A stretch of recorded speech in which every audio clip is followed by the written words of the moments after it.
Bienvenidos alumnos de Cálculo Diferencial e Integral 2. Soy Dayana Leiva y en este video voy a presentarle ejercicios auxiliares a la práctica y algunas herramientas o tips para que puedan resolver de manera autónoma los ejercicios de la práctica 2 que trata de ecuaciones vectoriales. Partiendo con el ejercicio número 6 que trata sobre el estudio de la continuidad de funciones vectoriales. Sabemos que el estudio de la continuidad de una función viene desde cálculo 1. Bueno, este estudio se extiende en cálculo 2 con las funciones vectoriales.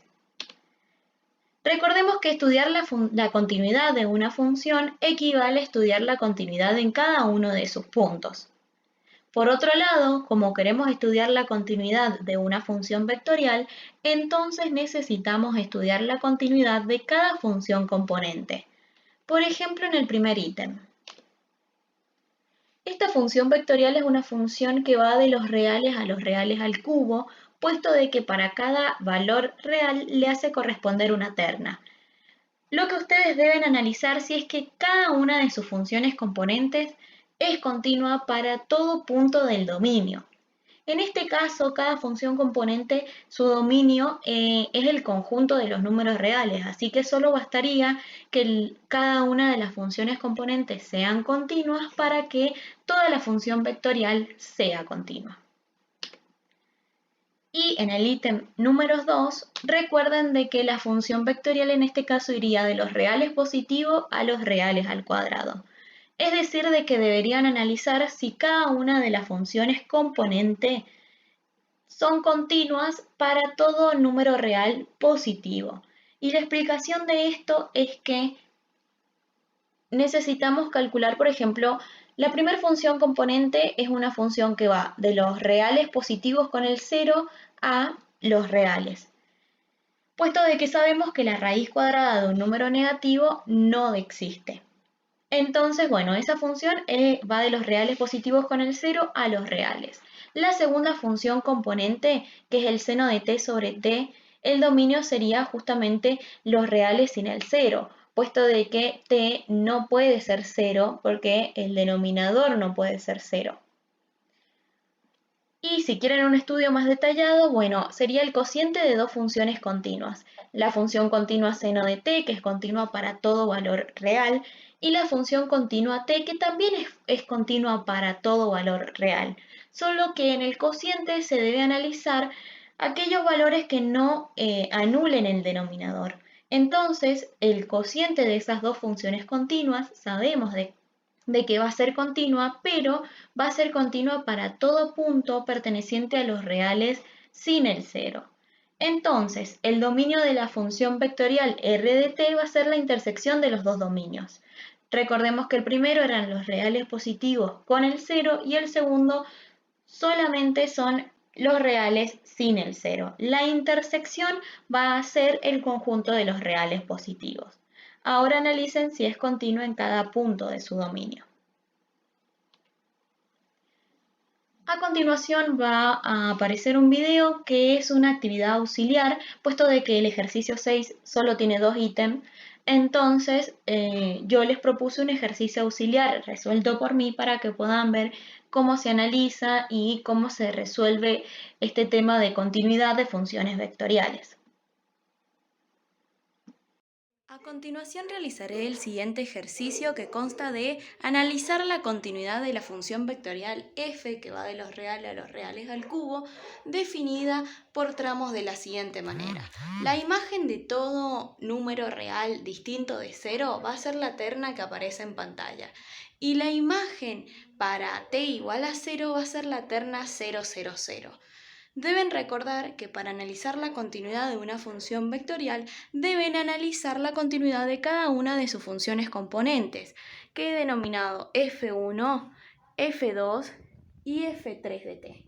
Hay que analizar justamente entonces la continuidad de esas tres funciones. Vamos con f1 y f2. Debemos analizar si es continua en todo punto del dominio. Para ello debemos saber cuál es el dominio de cada una de estas dos funciones. El dominio de esta función, conocida como función identidad, es justamente el conjunto de los números reales. El dominio de esta función polinómica, donde a todo valor real le hace corresponder el valor t al cuadrado, también es el conjunto de todos los números reales. Por lo tanto, ambas funciones deben ser continuas en todo punto real. Podemos concluir de que tanto f1 como f2 son funciones continuas por ser funciones polinómicas. Por lo tanto, ya tenemos que la primera función componente f1 y la segunda función componente f2 son funciones continuas. Restaría ver qué sucede con f3 definida como el seno de t sobre t para todo t perteneciente al dominio. Vamos a analizar por qué el dominio de la función f3 son los reales menos el 0. Para ello tenemos que recordar lo siguiente, que la función seno de t es continua para todo punto de su dominio, que el dominio es el conjunto de los números reales, y que la función identidad es continua para todo punto de su dominio, que el dominio también es el conjunto de los números reales. Luego, el cociente de funciones continuas es una función continua, pero va a ser continua para todo punto que no anule el denominador, es decir, para todo punto distinto de 0. En conclusión, la función f3 va a ser continua para todo punto distinto de 0. Y el dominio de esta función es la intersección justamente de los dos dominios, de la función seno de t y de la función identidad, pero haciendo que el denominador sea distinto de 0. Por ende, la función f3 es continua en todo punto de su dominio. Pero nos podríamos preguntar qué es lo que sucede para t igual a 0. La función va a ser continua para t igual a 0 si verifica que el límite cuando t tiende a 0 de f sub 3 de t es igual a la imagen mediante la función f sub 3 calculada en 0. Puesto de que calculamos el límite cuando t tiende a 0, es decir, que no es 0, sino que se aproxima, entonces deberíamos calcular el límite cuando t tiende a 0 del seno de t sobre t. Y eso debería coincidir con la imagen de 0, que en este caso es 0. Bueno, vamos a calcular este límite. Comenzamos con escribiendo el límite cuando t tiende a 0 del seno de t sobre t. Si reemplazamos, llegamos a una indeterminación y por ende decidí proceder realizando L'Hopital, derivando el numerador y el denominador. La derivada del seno es el coseno y la derivada de la variable t va a ser 1. Si reemplazamos, vamos a tener que el coseno de 0 es 1, entonces tenemos 1 sobre 1, que es 1. Pero todo esto es distinto a 0, que es la imagen de f de 3. Y nosotros dijimos que va a ser continuo en t igual a 0 si verificaba que coincidía. Hemos llegado a que no coincide. Por lo tanto, la función no es continua en el punto t igual a 0. Luego hemos encontrado un punto en donde esta función vectorial no es continua y por ende podemos asegurar de que toda la función no es continua en todo punto de su dominio. Lo que sí podríamos hacer justamente es redefinir la función para que sí sea continua, que eso se los dejo como actividad extra. El ejercicio 7 dice, demostrar que la curva definida por la función vectorial r de t está contenida en el cono. Lo primero que voy a hacer hincapié es que analicen el enunciado, porque a veces da más información de la que nosotros vemos. El enunciado dice demostrar, lo cual está afirmando de que la curva está efectivamente contenida en el cono. Esto quiere decir que si ustedes encuentran un punto que pertenece a la curva y que no pertenece al cono, entonces muy probablemente están realizando algo mal. Un pase algebraico, alguna cuenta, no han reemplazado bien el punto no sé, en la función vectorial o en el cono. Algo ahí está mal, porque el ejercicio está afirmando de que eso sí se verifica. Después podemos asegurar entonces que todo punto de la curva va a pertenecer al cono, lo que da hincapié a cómo encarar el ejercicio. Partir con un punto de la curva, r de t, y por lo tanto lo que va a implicar de que la terna x y z sea igual a la terna t coseno de t seno de t. Luego, por definición de igualdad de ternas ordenadas, pueden encontrar el valor de x y z. Es decir, de que van a llegar a que P, el punto P, es igual a la terna t coseno de t seno de t y t. Eso por un lado. Nosotros queremos demostrar de que el punto pertenece al cono. Entonces, ese punto debe satisfacer la ecuación. Utilicen como dato el ítem 2 que les digo y partan de que x al cuadrado más y al cuadrado, bueno, reemplazando x al cuadrado más y al cuadrado e intenten llegar a t. No es difícil, si ven que el punto satisface esa ecuación, entonces van a llegar a que un punto genérico de la curva pertenece al cono. Luego todo punto de la curva pertenece al cono, lo que implica efectivamente de que la curva está contenida en el cono. Gráficamente sucede lo siguiente, donde lo que está en negro sería la curva y lo que está en rojo sería el cono.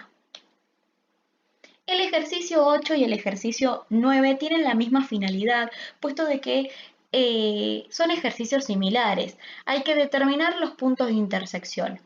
Nuevamente quiero que hagan hincapié en el enunciado. Dice determinar. Por lo tanto, hay puntos de intersección. Uno o más de uno, pero hay puntos de intersección.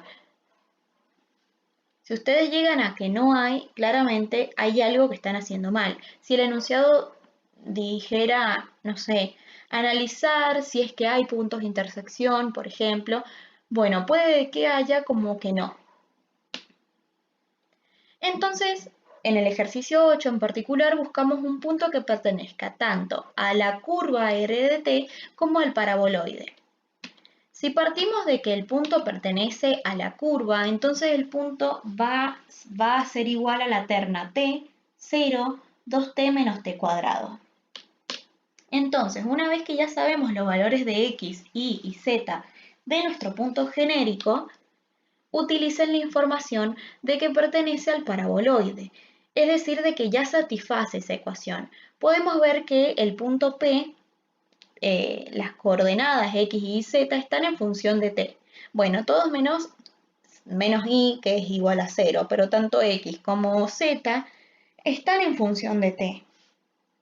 Es decir, que cuando reemplacen en el paraboloide van a llegar a una ecuación con una sola incógnita, lo cual van a poder resolver, y es por ende de que se los dejo de ejercicio a ustedes, que resuelvan esa ecuación de una sola incógnita y hallen los valores de t o el valor de t. Sabemos de que muchas veces se lo han dicho en teoría y en práctica, de que teniendo el parámetro pueden hallar el punto y teniendo el punto pueden encontrar el parámetro. En este caso ustedes van a encontrar el parámetro t, los valores donde t verifica que el punto pertenece tanto a la curva como al paraboloide, pero necesitan encontrar el punto. Así que pueden reemplazar ese parámetro en la curva expresada como una función vectorial y de ahí encontrar el punto o los puntos de intersección. Les presento el gráfico del ejercicio 8. Pueden observar de que hay dos puntos de intersección. Y en el ejercicio 9 también se presentan dos puntos de intersección. Es decir, que van a encontrar dos parámetros o dos valores para t, en realidad el parámetro es uno solo, es t, van a encontrar dos valores para t y de ahí van a poder llegar a los puntos. El ejercicio 10. Bueno, quedó esa ecuación ahí libre, pero ya vamos a ver de dónde surge. El ejercicio 10 indica que para cada caso deben hallar la ecuación vectorial que represente la curva intersección de dos superficies indicadas. Es decir, que si ustedes analizan todos estos ejercicios, todos están haciendo referencia a la intersección. Lo primero que tienen que visualizar que la intersección es un sistema. En este caso, en el ítem A, vamos a tener el sistema del cono con el plano. Luego, podemos sustituir la ecuación 2 en la ecuación 1, obteniendo lo siguiente, y de ahí, bueno, la segunda igualdad que ya teníamos en pantalla. necesitamos expresarlo mediante una curva definida mediante una función vectorial. Es decir, que necesitamos parametrizar. Es por ende de que se trabajó con la práctica 1, donde se parametrizó un montón. Así que vamos a hacer eso. Si llamamos, en este caso, pueden observar que lo que yo realicé es despejar y. Por lo tanto, x es una variable independiente y es a lo que nosotros o a lo que yo en este ejercicio he llamado t. Es decir, x va a ser igual al parámetro t. Luego podemos ver de que y entonces va a estar en función de t y z va a ser 1 más i, es decir, 1 más esto que aparece acá.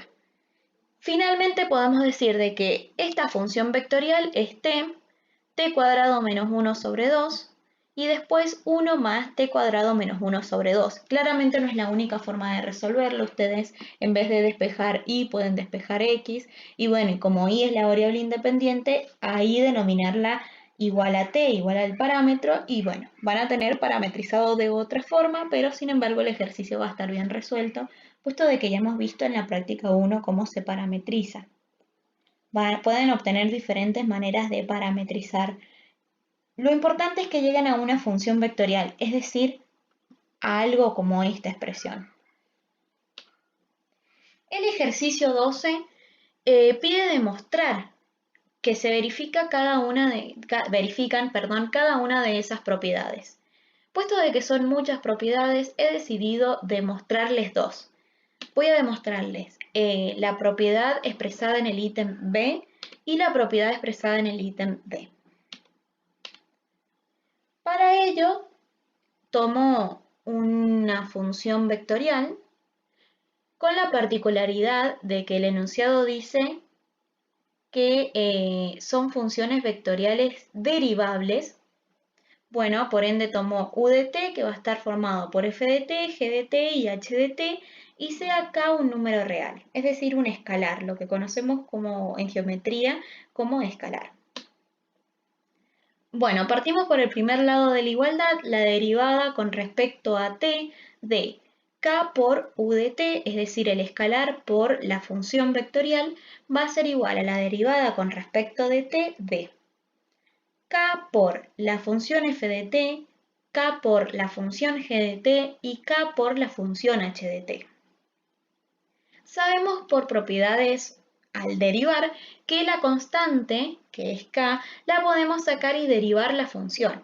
Entonces va a quedar k por la terna, en donde la primer componente es la derivada con respecto de t de f de t, la segunda componente es la derivada con respecto de t de g de t y la tercer componente es la derivada respecto de t de h de t. Lo cual tenemos que k es igual a la terna formada por f' de t, g' de t y h' de t, que es lo mismo a k por la derivada de u' de t. En cuanto al ítem D, partimos con estas dos funciones vectoriales derivables u de t y b de t y comenzamos con un lado de la igualdad. La derivada con respecto de t de u de t por b de t es igual a la derivada con respecto de t de lo que hice en ese paso fue simplemente trabajar con los elementos de la terna formada por f de t, g de t, h de t por la terna formada por f1 de t, g1 de t, h1 de t. Después lo que hice es claramente realizar el producto de esas dos ternas. Eso es igual a la derivada con respecto de t de la terna formada por f de t por f1 de t, g de t por g1 de t y h de t por h1 de t. Eso va a ser igual a derivar cada una de las funciones componentes.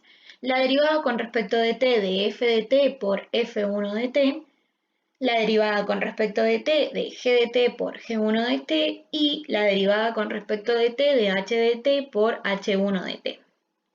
Sabemos por cálculo 1 que la derivada del producto es igual a la derivada de la primera por la segunda sin derivar más la derivada de la segunda por la primera sin derivar.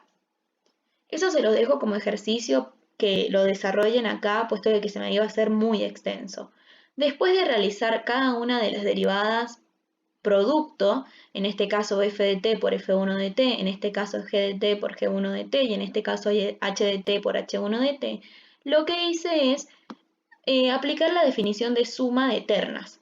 Tenemos en el primer término la terna formada por la derivada de f de t por f1 de t, la derivada primera de g de t por g1 de t y la derivada primera de h de t por h1 de t, más la segunda terna al revés, f de t por la derivada de f1 de t, g de t por la derivada de g1 de t y h de t por la derivada de h1 de t. Entonces podemos ver de que lo que tenemos ahí no es más que la derivada de u de t por b de t en realidad sin derivar, más u de t sin derivar por b de t derivado. Es decir, esta propiedad sirve para derivar funciones vectoriales. No es más que lo que veníamos viendo, la primera derivada por la segunda sin derivar, más la primera sin derivar por la segunda derivada. De igual manera, les propongo que realicen los demás ítems y que trabajen claramente de esta manera, una función vectorial derivable y sus funciones componentes. Por si lo desean.